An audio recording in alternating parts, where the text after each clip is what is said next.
Look at this picture. Is it blue and black or gold and white?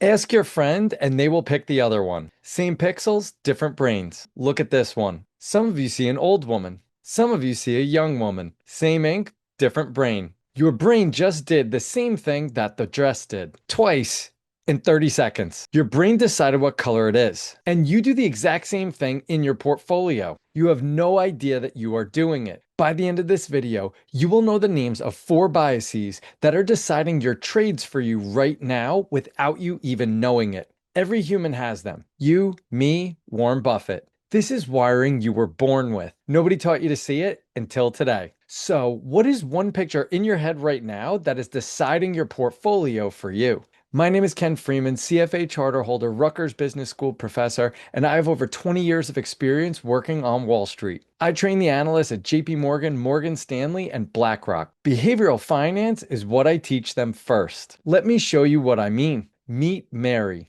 Mary is quiet, studious, and concerned with social issues. While a student at Harvard, Mary was an English literature major and minored in environmental studies. Which is more likely? A. Mary is a librarian. B. Mary is a librarian and was a member of Harvard's environmental club. C. Mary is a mechanical engineer. Most viewers just picked B. If you picked B, you just watched it happen. B has to be less likely than A because B is A with one extra condition. 2 conditions can never be more likely than 1. Kahneman and Tversky proved this in 1983. A good company is not a good investment. Your brain just proved it cannot tell them apart. There are 4 boxes that you can live in as an investor.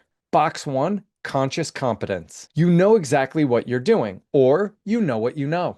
Box 2, conscious incompetence. You know what you do not know. Box 3, unconscious competence. You do it right on instinct, or you don't know what you know. Box 4, unconscious incompetence. You don't know what you don't know. Box 4 is where money dies, so we need to run from that. Today, the job is moving you from box 4 to box 2. From there, the rest is practice. Before we go one by one, let me nail down what we are actually fighting. One number has held up for 30 years. The average retail investor earns roughly 2.5% per year. A basic 60-40 portfolio earns roughly 8.7% per year. That gap is 6 points every single year. You are statistically the average investor. The next few minutes are the 4 reasons why. Picture this. You find a $100 bill on the sidewalk. How good do you feel? Now, picture losing $100 out of your pocket. How bad do you feel? The bad feeling is about twice as strong. Same dollar amount,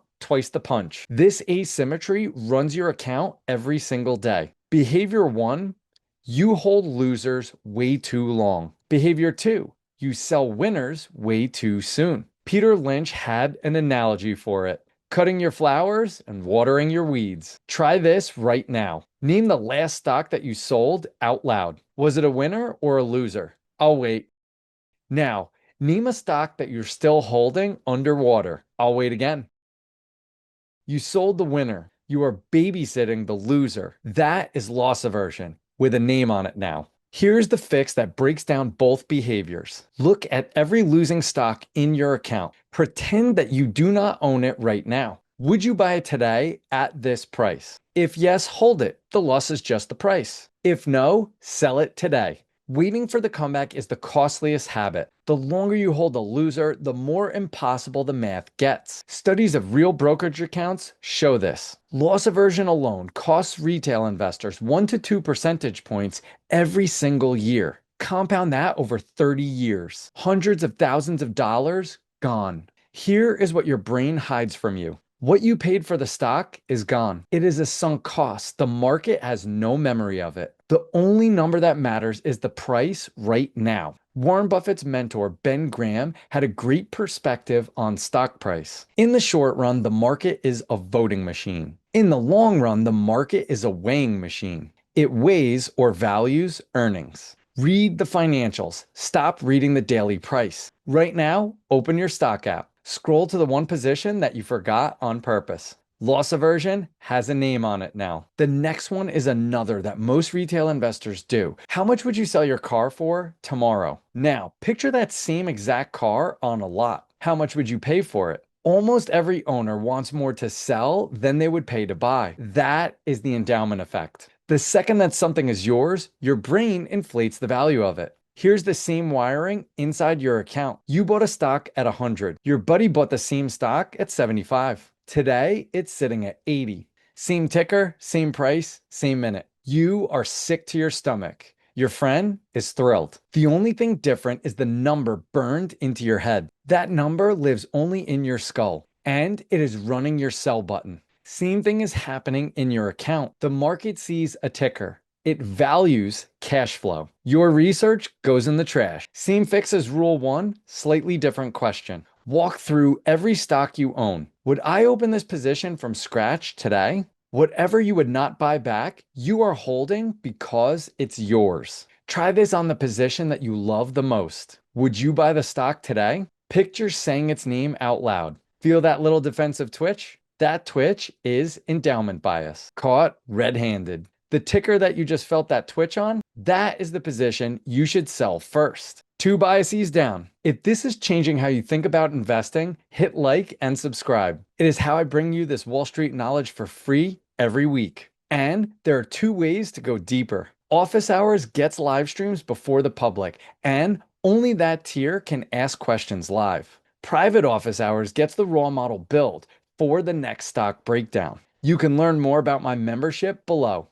You have heard buy low, sell high your whole life. Explain something to me. Why do you keep doing the exact opposite? Look at squares A and B on the screen. Which one is darker? They are the exact same shade of gray. The frame around them changed what you saw. Behavioral finance calls this frame dependence. Whatever just happened feels permanent. Last 30 days feels like the next 5 years. That is recency bias. Try this one. Flip a coin 6 times. Sequence A, heads, heads, heads, tails, tails, tails. Sequence B, heads, tails, heads, tails, tails, heads. Which is more likely?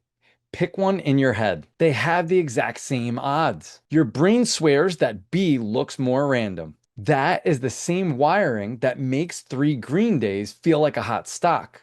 It is a coin flip. On September 9th, 2025, Oracle reported earnings. The next day, Oracle rose about 36% in one session. Why?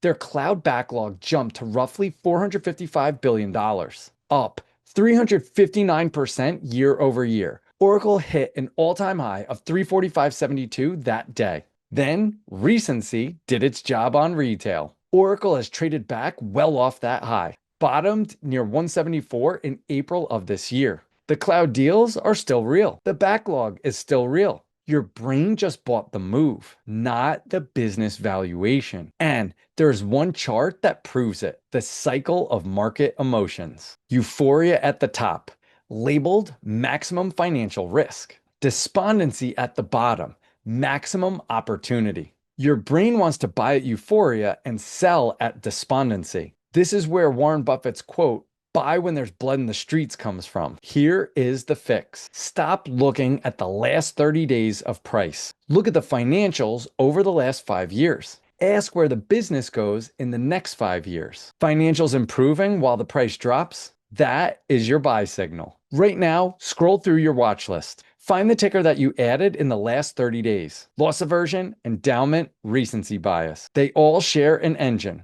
and rule 4 is the engine. Stocks don't have feelings. When it comes to investing, neither should you. Count the news refreshers that you did on stocks today. Each one is a vote of love. Each one is also a vote against your account. The stock channels you follow only cover what they own. They never once tell you to sell it. That is confirmation bias with a camera on. And you keep watching because it agrees with what you already bought. Tell me that you knew Nvidia would hit $200. Did you buy it?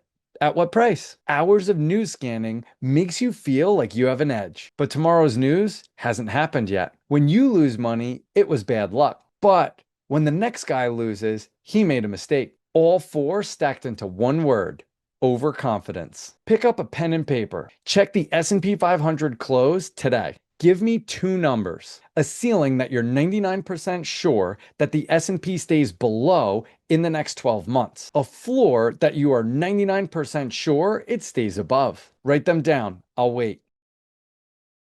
You probably wrote 10% below today and 15% above. That is comfortable. To be genuinely 99% sure, your floor should be near zero. Your ceiling should sound insane. The gap should be enormous. Yours was comfortable. Comfortable means wrong. We just measured your overconfidence. Look down at the gap you wrote. That gap is the size of your investing world. Narrow, comfortable, almost certainly wrong. If your band felt reasonable, that is the exact feeling that empties accounts. One more curveball to know. Beginners feel confident. Real experts feel confident. The danger zone is in the middle, where confidence outruns experience. But here is the fix. Before any buy, write down what would make you sell. Then read the bear case twice out loud. Follow 3 accounts that hate the stock. If you cannot defend against them, you own an opinion dressed as a position. Picture it. You're about to click buy on the next thing that a YouTube video just sold you. Right now, on your next buy, pull up the bull case and the bear case side by side. Watch your eyes. Read both sides, and all 4 biases lose their grip. They cannot run if you stop them in their tracks. Remember the 4 boxes from the start of this video? Box 4 is where money dies. You walked in at box 4. Now you're at box 2. You now know what to look for. Here's the whole thing in one breath. Loss aversion.